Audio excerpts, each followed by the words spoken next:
Matty Fresh on the track up at State. And I'm bringing to you live my boys Alec and Nate. Tequila Ty, Jay, Nelly, and Zillin in the building. So kick it back, pour the drink. We chillin' because I'm boozing and betting and ballin' like I'm 2-6. And the blue kicks, watch me move quick. Yeah, this the blueprint. So who's getting involved? Welcome into the show. This is Booze, Bets, and Ball, baby. Well, as we were doing the intro, Abdul Carter tweeted another Star Wars. I was about to say that. Yeah, so that kind of distracted me for a second. But since Abdul Carter is tweeting, that leads you to know that Penn State is playing another game. So Penn State will face Notre Dame in the Orange Bowl this Thursday. We're recording this Monday night. A big win over Boise State in the Fiesta Bowl. Back on New Year's Eve, we were talking about the fact that we don't really remember much of that game, but it was a 31-14 win for Penn State. Drew Aller came out hot. Then, I don't know, Penn State kind of slowed down for a little bit in the second and third quarters and then turned it back on in the fourth quarter thanks to Katron Allen and Nick Singleton running all over everyone. Ashton Genty season low, 3.5 yards per carry, did not find the end zone either. So the Penn State defense did a hell of a job on him. The Boise State quarterback did throw for over 300 yards, but he did throw 3 interceptions. So give and take there. I don't know. What are you guys' overall thoughts on that game? To me, I think the defense, I can't have any complaints really about that.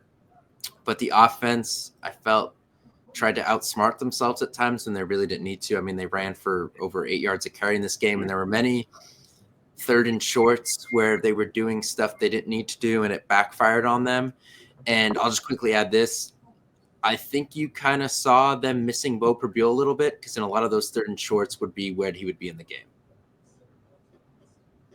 Or do you want me to So what do you Okay. I mean, we played lights out on defense. I mean, obviously, Genty didn't do much. You take away like 2 15-yard runs that he had. He really got shut down most of the game. And we caused him to fumble twice. Mm-hmm. The one we got inbound, which was a really good play by Wheatley to keep his feet in bounds. And the one I think they recovered. But either way, to make him fumble twice and just shut him down, like we played aggressive and great just overall on defense. And like I said about that quarterback, he had like the most like drop picks, and I knew that we were going to get picks on him. We got 3 on him, made him throw. So, I mean, not to get ahead for the next game, but I think we do the same exact game plan. But offensively, like what you said, our trenches, we just dominate. Like in the first 2 drives, I was like, we were just dominating them. Like they had no chance. And then we got too cute. Like you said, like AK's been great, but also there's times like 3rd and 1. We don't need to be doing a crazy play. Get Allen in the backfield, just run it down their throat. Like it's been working the whole game. So there's like the only few complaints, but Drew played great, kept the ball out of harm's way. Our running backs were insane again for the past 3 games now against great defensive teams. Well, at least the run stopping, at least I should say. Boise State isn't great at the pass defense with the stats, but overall, great game. 2 games that we should have won. Like we said, we shouldn't have been worried. Wasn't really worried at all, except for like the second quarter. They scored off like that trick play kind of thing where he kept the tight end wide open, which happened like that's what we're really like. That's happened to us multiple times this year, where like we'll be so dead on stopping the run, where teams will figure that out and they'll get a play like that.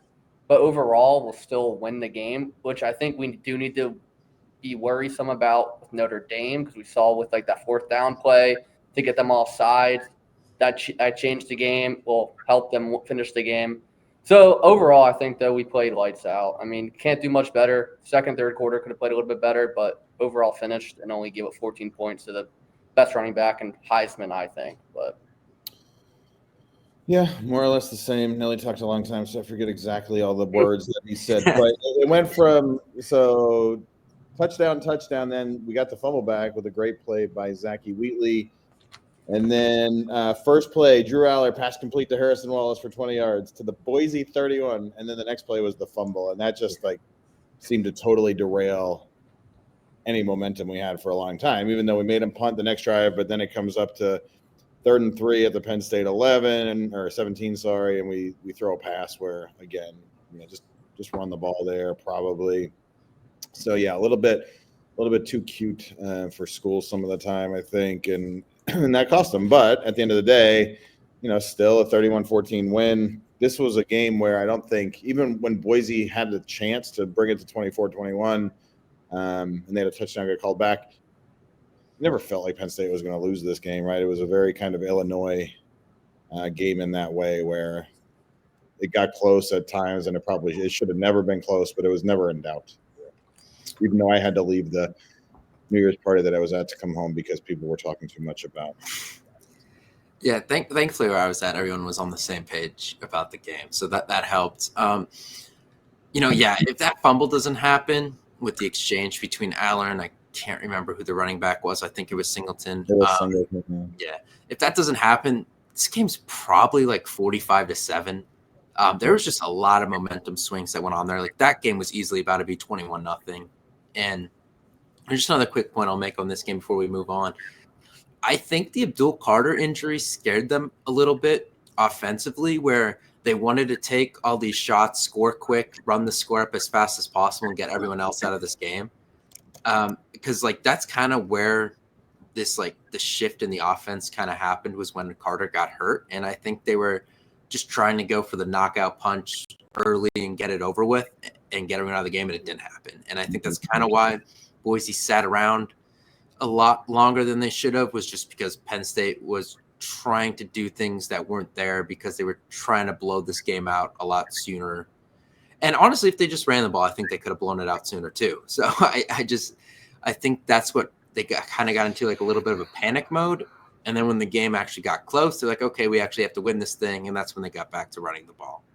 When was the big Katron run that got called back to the 50-something yard? That was in the second quarter, yeah. I have it in the background right now because they're replaying it on the Big Ten Network. They're solid. So that was another big one, right? Because they ended up punting on that guy too, and that goes from a field goal at least, or at least getting the momentum back, to then ending up punting. So a lot of penalties have been a real problem all year. When I was at the gym today, the Ohio State game was on, and it's like, oh, I remember when we were up 10-0, and then the taunting penalty, and then they showed the penalties there, and it was 5 for 45, and that was early in the second quarter. The penalties have been a real challenge on both sides of the ball. Many times there are penalties that we shouldn't, that are attitude things and kind of discipline things, and not performance things, and those are the worst. So got to clean that up this week and next week against Ohio State. Overall, there was 23 penalties called in that game. I couldn't believe this, actually. I didn't realize it until the next day when I was no longer celebrating New Year's. I knew Boise got penalized 13 times, so I thought Penn State finally won the penalty battle, but they didn't. They lost the penalty yards battle 98-90. So, they just can't get out of their own way sometimes. And as I want to talk about, that is something they cannot do this week against Notre Dame, because if you watched that Notre Dame or Georgia game, it pretty much came down to about 5 plays of Georgia being bonehead. Mr. Parker Jones, the SEC Burner of the Year guy, with the unsportsmanlike conduct penalty for bumping into the ref on a big play that cost them 15 yards and probably a touchdown. The running back also before that fumbled deep in Notre Dame territory. Then Stockton gets strip sacked on his own 20-yard line as they're trying to do a 2-minute drill to get a field goal before half. And then they give up the kick return touchdown right after half. And then late in the game on that 4th down, they jump off sides when, as Nelly mentioned, Notre Dame did the shift change from special teams to offense. It pretty much came down to those plays. I don't think Notre Dame's defense was really good, but Notre Dame really didn't do anything spectacular in that game. Georgia shot itself in the foot 5 times, and they were really bad self-inflicted wounds, and Notre Dame took advantage of them. Notre Dame just played steady, didn't do anything really, put the ball in harm's way. They just let Georgia beat themselves, and Penn State has to avoid that this week. That was just my number one takeaway before we even get to X's and O's, what the Notre Dame offense does, stuff like that. Like, that was just my number one thing, is you could not do all the mistakes that Georgia did.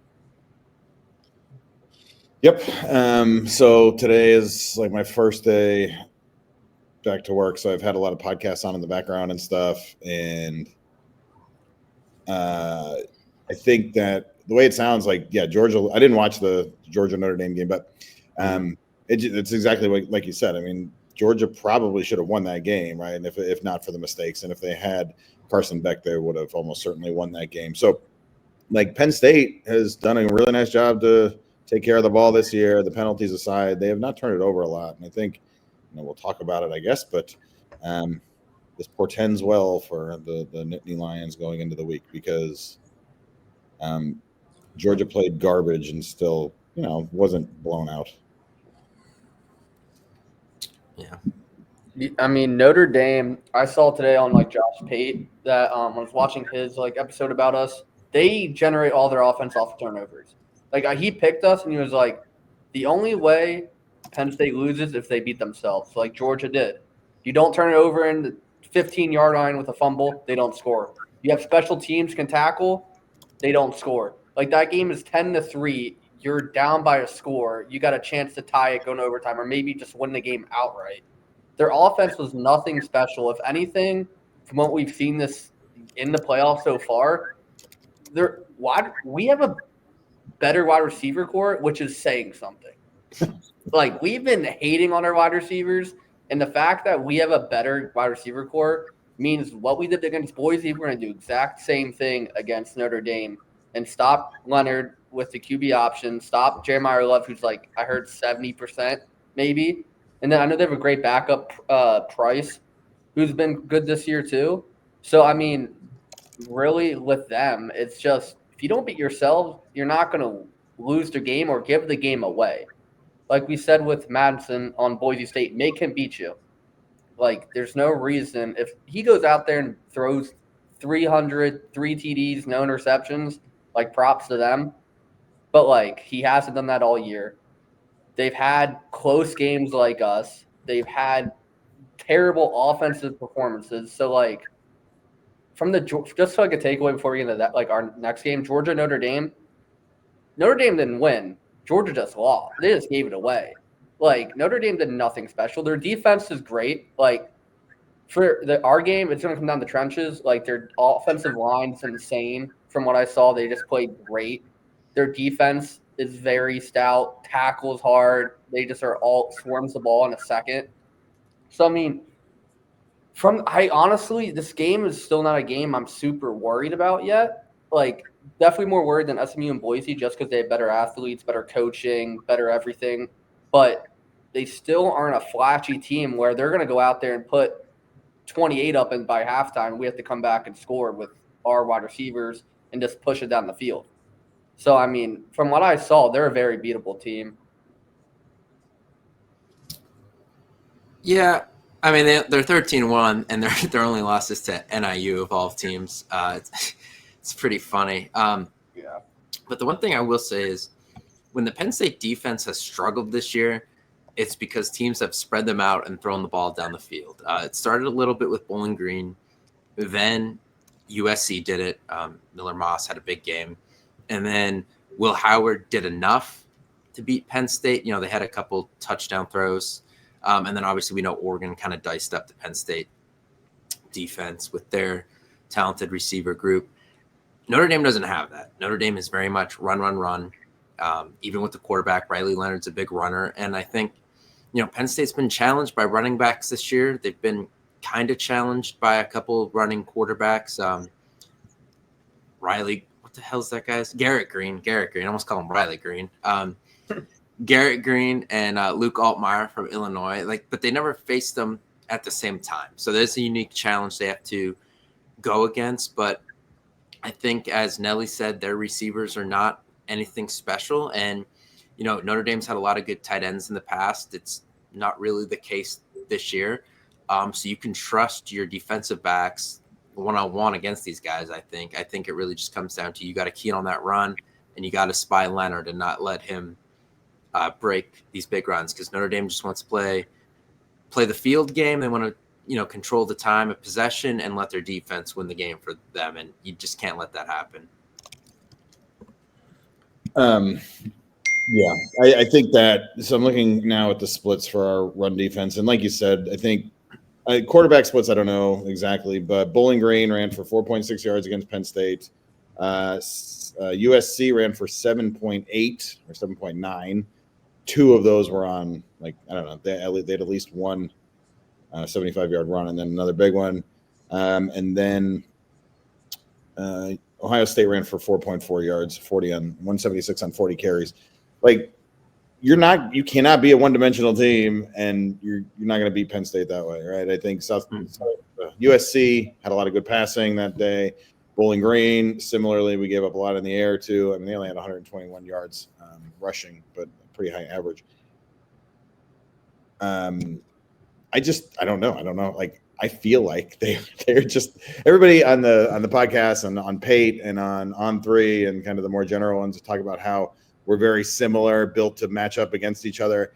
And maybe that's true, but they appear to be a worse version of Penn State, right? If anything, like, the running backs aren't as good as ours.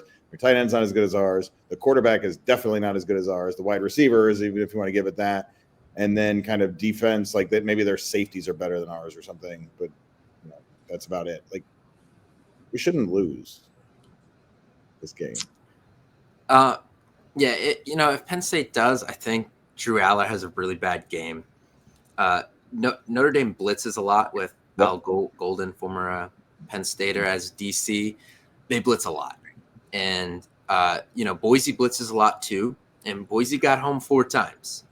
And Notre Dame has better athletes than Boise does. But Penn State also now saw a similar, defensive scheme in terms of blitzing against Boise State. They prepared for it. To an extent, they kind of failed. But they did enough to win, obviously, comfortably.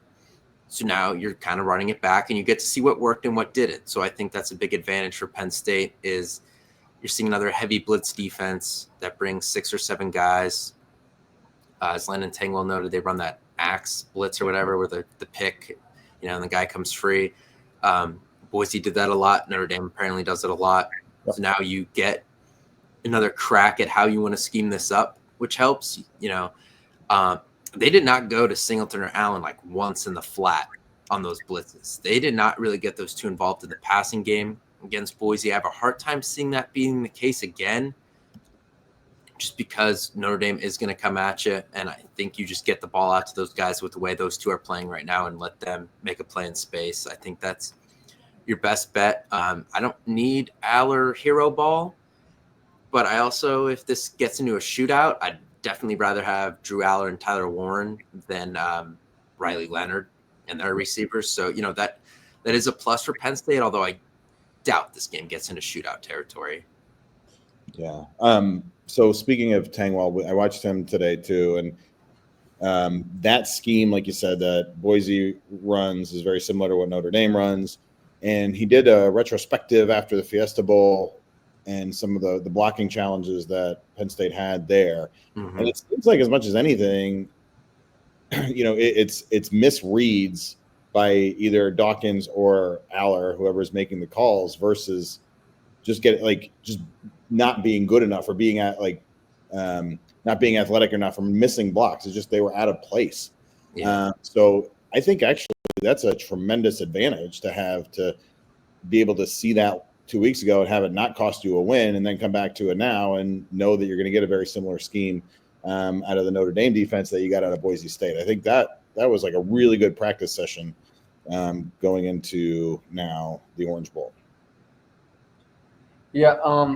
Quick thing about this game compared to Boise. I know you weren't on last week, but me and Alec were talking about how we should have accepted the ball and tried to get him out with a hot start and get the lead and get him uncomfortable with having to pass more without just being behind. Can't just abuse Genty the whole time. And what I saw with Notre Dame, they're 3rd in the nation with the leading in all games. They've only trailed one, and it was to NIU. So they've never really had to pass the ball downfield very often. Yeah. And maybe that might be their schedule, might be whatever the fact is, they still just, when they were supposed to win, they went out there, got the lead early, and kept the lead. So I think this is another type of game where make them uncomfortable, make them have to be different on offense. You go out there, get the lead. We've had two – actually, no, I guess the hot start against SMU wasn't our offense. It was defense that made it a hot start. But either way, get points on the board. I don't care how it is. If you get that lead and make them uncomfortable, I think that's a big game changer in this game. Because, like, look, Leonard's a good quarterback, but he's not a good passer. Like 90 yards against Georgia. Georgia's a great defense. I'm not saying they're not. But 90 yards and then 80, I think, rushing, that's a pretty terrible game for offense as a quarterback. I get the rushing he did make big plays on third downs to get those first downs to keep the drives moving. But that's pretty bad. And I think maybe our defense might not be as great. I think it's just there with Georgia because we're one of the top in the nation by far. And I was talking about this today. If we had Kevin Winston back there too, our whole defense changes. Like, people haven't given enough props to Tom Allen, that he's made our defense still this good with one of our best players on our whole team out for the whole year. Winston in coverage and in running is probably one of our top players, and he hasn't been able to play since West Virginia. In that West Virginia game, he had 12 tackles. Yeah, and you basically have Caleb Downs, right? Almost. Yeah. So, and then, like, I just think overall, like you said, this is a game we shouldn't lose. Like, offensively, how they play, our offense is better than theirs, and our defenses are about the same. So it comes down to, if our offense, I don't think we need to throw the ball. We stick with the game plan and make people stop our run. With the way Katron and Singleton have been running, you run it on first and second down, it should be 3rd and 2, 3rd and 3, 3rd and 1. Yeah. So, like, I think our game plan stays the same, like you guys said. We saw Boise, how they blitz. Notre Dame likes to do the same thing. That's a huge, huge advantage for us. And our O-line's already been playing out of their mind recently. So I think this is a great challenge, and I do think we do win this game. I think it's going to be close, though. Definitely not as easy as Boise or SMU. Nothing against them. But, like, their defense, Notre Dame's great, so they're definitely going to get stops. They might create turnovers. But overall, I still think we win this game like 24-17, where we're pretty comfortable the most of the game, but it might come down to, like, last drive of the game, our defense needs to stop them. And also, just, like, one final note that I saw from Pate, he was like, they don't kick field goals. Yeah, I saw. They're in the red zone area. They're going for it 4 downs no matter what. They don't care because they trust their defense that much. So that's going to be a big part of the game, too, just stopping them in 4-down territory. I would be shocked if they did that this game, though, right? Because they're not playing – I mean, they're playing the best defense probably besides Georgia that they have played all year. So – and it's not particularly close, and our defense may or may not be better than Georgia's, depending. Yeah. So I think if you're in the position to get points, you have to take points here. You can't be like, all right, well, we're going to we'll give it to the other guys and not let them score a field goal even or something like that, right? I think that can be a 6-point swing if you go for it on 4th down miss and then you even give up a field goal. So I'd be very stunned if they kept that mentality. Yeah, I'm looking. There's 7 or 8 games where they kicked 0 or only 1 field goal. So they do not kick a lot of field goals. Obviously, they kicked a decent amount against Georgia, though. And I know part of the reason they weren't kicking a bunch of field goals is that their kicker was hurt. And now, because they were talking about that on the broadcast, and now he's back. So not sure how much of a difference that makes in terms of their thought process of kicking field goals, but it is something to keep in mind. And like you said with Riley Leonard, I mean, his best passing game this season was against Stanford. It was 16-22 for 229 and 3 touchdowns. So his high passing number for the season is 229. And in present day college football, it's a little crazy, especially when you're a top 10 team and in the Final Four. To not surpass 250, 230 even in a game this season is a little wild. So was he hurt last year? Yeah, he got a little banged up at Duke. Okay, he had an ankle injury, I think. His high last year was 248 against UConn. Yeah, that's not saying. A 219 against Northwestern, and then everything else is below 200. 2022, where he started all games. Let's see. We had a 328 against Temple, a 324 against Kansas, and Kansas was like actually good. And then 290 against Pitt and 391 against Wake Forest. So like whatever happened between 2022 and now, he has taken a big step back in in passing that's performance, I interesting, guess. That's kind of that's a little bizarre. And you know what? Dude's got a lot of mileage on him too. Let's see, 2022, he had 124 rushes, counting sacks, obviously. Last year in 7 games, he has 58. And this year it was kind of a lot. He has accounted for 150 rushes. So like that's Katron Allen has like 210 carries or something like that, right? Yeah. So he is getting beaten to crap, and he I don't know, maybe this is part of it too. I mean, he is going to be a little bit worn down, so that opens up the risk for injury. It opens up lots of things that are not good for Mr. Leonard. And I think again, this is another reason why I might suggest that we have a heavy advantage here, and Howard underdogs is bananas. Yeah, I agree. Yeah, it's up to a 2.5-point underdog for Penn State in this game. Right. Nicholas Singleton has 157 carries, and Riley Leonard has 149. Yeah, that's pretty funny. Yeah, I think there's some recency bias with this too, because Penn State played New Year's Eve. Everyone's out partying. No one's totally paying attention to that game, especially by the end of it. And then Notre Dame ended up playing that standalone game because they postponed that game a day, where it was the only game on TV. And I just think there's a lot of recency bias going on with this. People are kind of forgetting about what Penn State did. What Notre Dame did was the last thing people saw, and I think they're kind of clinging on to it. And that's fine. I think Penn State being under the radar here a little bit is more than okay. Yeah, it just comes down to me, don't get behind by them a lot too, so they can't just do this ground and pound what they want to do with Leonard and their 2 running backs. Yep. You've got to make them play a competitive game and force them to throw more than they're comfortable. It's just really important that Penn State scores early. And it's also important that, as I mentioned, Penn State just doesn't shoot themselves in the foot. And I know it's a lot, asking for a decent amount there against a really good team, but Penn State does that. I think like Nelly said, like somewhere in the low 20s to a high teens, another low 20 type score, like a 24-20, a 21-17, something like that. I think Penn State can grind this out. They've grinded out a lot of games this year. They've had to. Part of it was the lack of explosiveness in the passing game, but they've played in these type of games before. They grinded out a ton of games, and games where the score wasn't that close, but on the field you knew it wasn't close. Yeah. And I don't know if you'll really get to that point in this game just because of how talented Notre Dame is, but I think they've been there and done that enough where they can do it one more time. Yep. Yeah. The 2 extra days of rest that Penn State has too is not insignificant, I think. Especially with Carter, yeah. Yeah. I mean, with the guys that are actually hurt, but just in general too, right? Mm-hmm. I mean, Notre Dame is basically having exactly 1 week rest. Penn State gets 9 days. I mean, that's for scheming, for getting into your schedule, planning what you were expecting to do. I think it all really matters. Mm-hmm. So I think that's useful. I don't know. So I'm looking now more at the Notre Dame stats. Jeremiah Love has 148 carries for 1,076 yards. So there was something today. The podcast with Bud Elliott maybe and Tom Fornelli, they were talking about some of the Notre Dame insiders saying that Love is not really that healthy still. Mm-hmm. And he went from having a sleeve to having a brace now on his arm.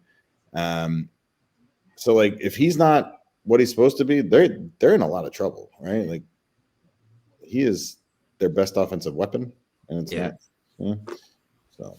Yeah, I mean, just a quick thing. Like you said, I mean, everybody picked against us. Like, we're underdogs. Everybody picked not against us, but wasn't going to be surprised if we lost to SMU at home, if we lost to Boise State. Like, people picked against us, and now they're writing that off because they're like, we demolished them, and now it's well, they sucked anyway. They shouldn't have been there.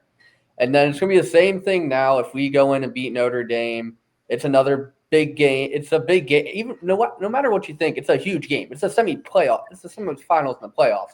And if Jeremiah Love's hurt, it's going to be another excuse that Penn State doesn't deserve to be here. It's like we got the cupcake schedule.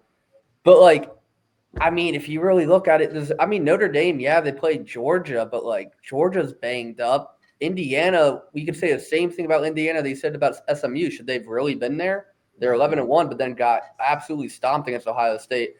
So I just think this is another game where we'd have to prove it again. I mean, I think from where we started to say that we're in the semifinals and the playoffs, kind of insane.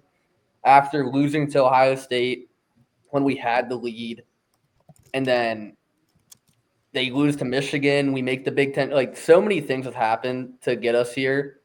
And, I mean, it's just one more game in a national championship. Never thought that would happen. So, I mean, can't take this year for granted, and I think we will pull it out with this team, with this run game. Jeremiah Love being hurt. I do think we finish it, but we'll see.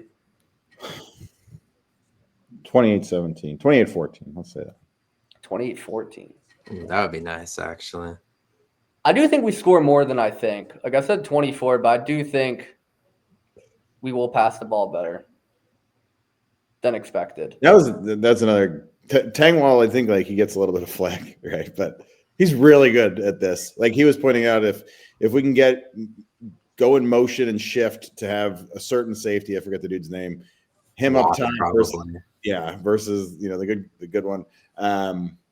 Like that opens up a whole world of opportunities for downfield passing and stuff. I thought that was quite interesting. So, and then the other thing on, I think it was on Kaduti's videos, talking about how Boise runs a lot of the same stuff that Notre Dame does, and Kotelnicki you could clearly see how he was using the defensive reads against them with our play calls. Like Andy Kotelnicki is apparently a genius.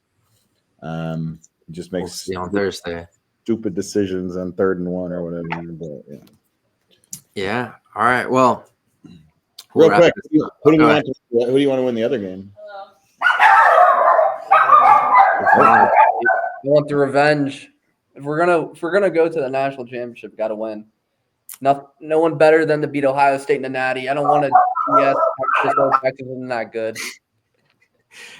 Yeah, I'll agree with that. We'll take Ohio State. Yeah, I mean, I hate to lose them again. It will suck, but also that win will be so much better if we win. I'll forgive Franklin for the past 9 years. I would too. I would trade those regular season losses for that any day. So I also think they kind of do. They got to beat them eventually, right? Yeah.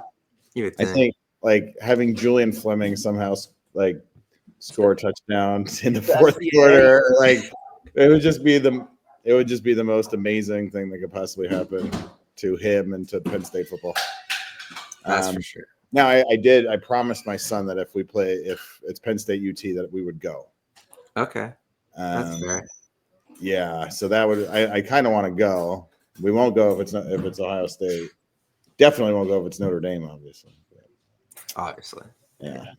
So I kind of want to go, but I really want to see them beat Ohio State. But they're a juggernaut now too, maybe. So we'll see. Yeah, we'll see. When we play them, they seem not to be though. We just seem to shoot ourselves in the foot. But anyways, we're not going to get that. Smith is we're not doing that now. Fucking Randy Costco. So it's like that's anyway. It's fine. All right. Well, hopefully next time we talk, it's about a Natty preview. One more game. We need one more game after this one. That's it. One more, Nelly.